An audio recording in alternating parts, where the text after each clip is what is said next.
ప్రజలకు ప్రధాని మోడీ 15 ఆగస్టు శుభవార్త వినిపించారు. దివాళీ నాటికి జీఎస్టీ రేట్లు తగ్గించి ఆనందాన్ని రెట్టింపు చేస్తామన్నారు. అయితే ఇప్పుడున్న పలు రకాల స్లాబ్లను కుదించి కేవలం 2 స్లాబ్లు ఉంటాయని సమాచారం. నిత్యం వాడే ఉత్పత్తులపై జీఎస్టీ రేట్లు తగ్గిస్తామని ప్రధాని మోడీ ప్రకటించారు. దీపావళి నాటికి రేట్లు తగ్గించి పండుగ ఆనందాన్ని రెట్టింపు చేస్తామన్నారు ప్రధాని మోడీ. ప్రధాని మోడీ ప్రకటన వెలువడిన వెంటనే ఆర్థిక మంత్రిత్వ శాఖ జీఎస్టీ గురించి కీలక ప్రకటన చేసింది. జీఎస్టీలో ఇకపై 2 స్లాబ్లే ఉండబోతున్నాయని వెల్లడించింది. కొన్ని ఉత్పత్తులకు మాత్రమే ప్రత్యేక రేట్లు వర్తిస్తాయని తెలిపింది.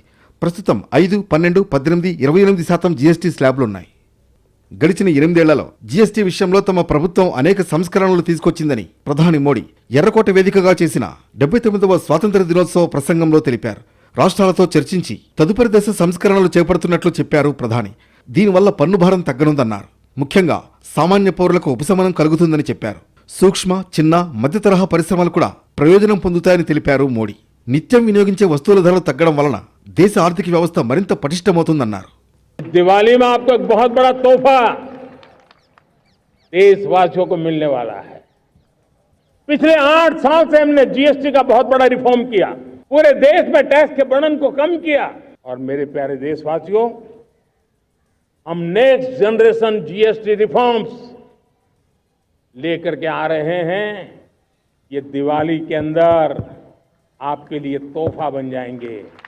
सामान्य मानवीय की जरूरतों के टैक्स भारी मात्रा में कम कर दिए जाएंगे. ఆత్మనిర్భర్ భారత్ నిర్మాణం కోసం కేంద్ర ప్రభుత్వం జీఎస్టీలో మరిన్ని సంస్కరణలను ప్రతిపాదిస్తోందని ఆర్థిక మంత్రిత్వ శాఖ తెలిపింది. నిర్మాణాత్మక సంస్కరణలు, పన్ను రేట్ల హేతుబద్ధీకరణ, జీవన వ్యయాల తగ్గింపు వంటి 3 స్తంభాలపై ఈ బ్లూ ప్రింట్ రూపొందించినట్లు స్పష్టం చేసింది. సాధారణ ప్రజలు వాడే వస్తువుల ధర తగ్గించే ఉద్దేశంతో కేంద్ర రాష్ట్రాలకు చెందిన మంత్రులతో కూడిన మంత్రుల బృందంతో జీఎస్టీ కౌన్సిల్ ఏర్పాటు చేసిందని తెలిపింది. ఇందులో స్టాండర్డ్, మెరిట్ వంటి 2 రేట్లు మాత్రమే ఉంటాయంది. 3 పిల్లర్లకు సంబంధించి ప్రతిపాదనలను మంత్రుల బృందం చర్చలకు పంపామని, రాబోయే జీఎస్టీ కౌన్సిల్ సమావేశంలో దీనిపై చర్చించి ఏకాభిప్రాయం సాధిస్తామని తెలిపింది. సెప్టెంబర్లో కేంద్ర ఆర్థిక మంత్రి నిర్మలా సీతారామన్ అధ్యక్షతన జీఎస్టీ కౌన్సిల్ సమావేశం జరిగే అవకాశం ఉంది.